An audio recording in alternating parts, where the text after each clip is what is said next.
Hi, this is Jaya. Now we shall see a short summary of the essay written by T.S. Eliot, Tradition and the Individual Talent. Earlier I had made a detailed summary of this essay, but since some of the UG students requested for a shorter version, I am giving this for their sake. Tradition and Individual Talent is one of the most famous essays by T.S. Eliot.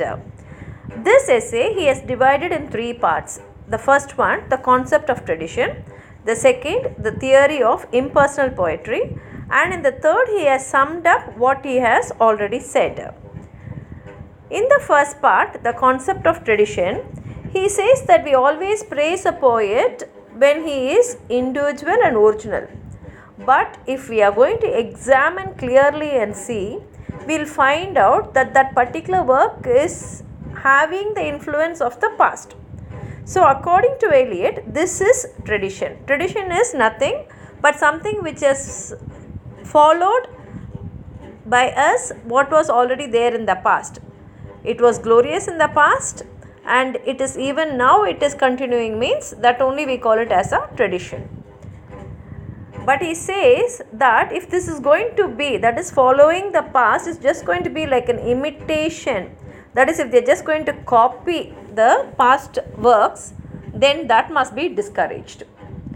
And he also says that a writer should have the habit of reading and he should have read everything that was written in literature, that is from Homer to the present day. That is, he should read even the past writings, and at the same time he should know what the contemporary writers are also writing. And at the same time he should have the quality to know which is good and which is bad and distinguish that and choose the good ones. And Eliot points out that no writer can be judged in isolation.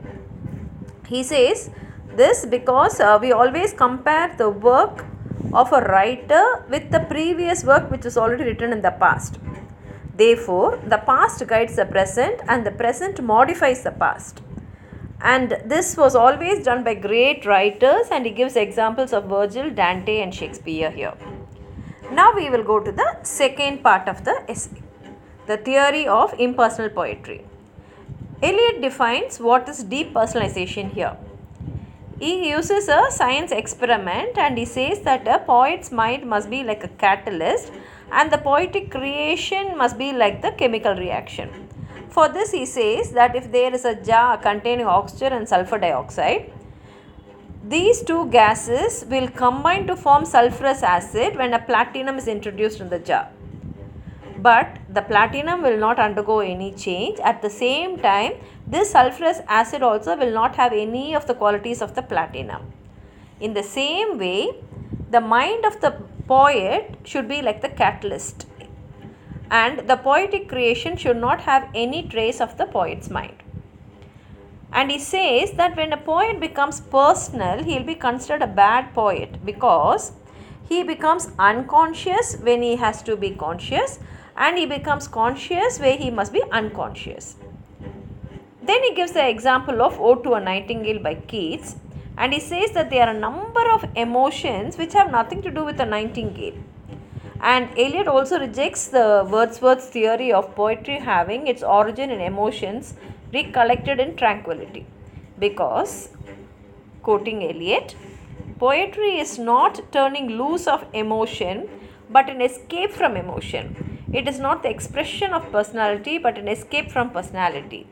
And in his conclusion, Eliot says that a poet should surrender himself completely to his work and also acquire a sense of tradition.